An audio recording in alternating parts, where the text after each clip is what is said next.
T'as un nom en tête? Abonne-toi et envoie-le. Ici, chaque abonné a le droit de choisir la prochaine personnalité qu'on démonte. Avec élégance. Bienvenue dans 90 secondes chrono. Mesdames et messieurs, voici venir l'homme au fauteuil le plus large de la République, garant de la Constitution, mais surtout des buffets de la royauté. Président du Sénat depuis si longtemps, qu'on se demande si son siège n'est pas classé monument historique. Gérard Larcher, c'est un peu le meuble Louis XVI du paysage politique. Massif, imposant et impossible à bouger. Gérard, c'est un peu le patriarche de la vieille marmite politique. Toujours mijotant dans la même sauce, toujours au chaud et jamais vraiment hors service. Pendant que la République rame, lui rame des plats.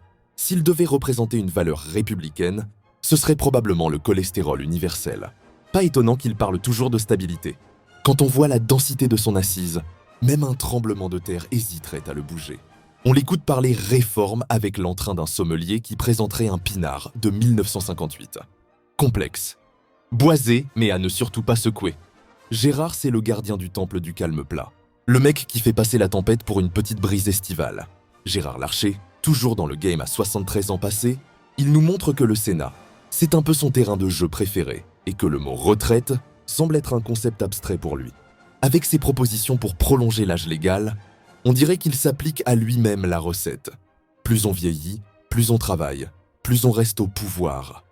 Entre débats interminables et votes au ralenti, Gérard pourrait presque ouvrir un coaching. Slow politics. Comment faire durer un discours 3 fois plus longtemps sans rien dire de neuf? Et pendant ce temps, le pays, lui, court un marathon. Sauf que lui, il préfère le pas de sénateur. Gérard Larcher et la vie chère, c'est tout un poème.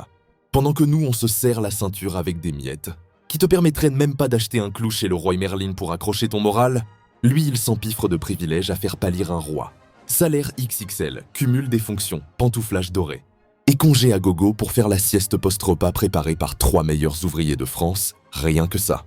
Faut le voir pour le croire. Ce grand maestro du « prenez-en plus, nous on reste assis ». Sacré Gérard, champion toute catégorie du « ça me coûte rien, je prends tout ». Alors, on like, on s'abonne et on partage pour ne rien rater de ces numéros. Parce que ça, c'est du spectacle.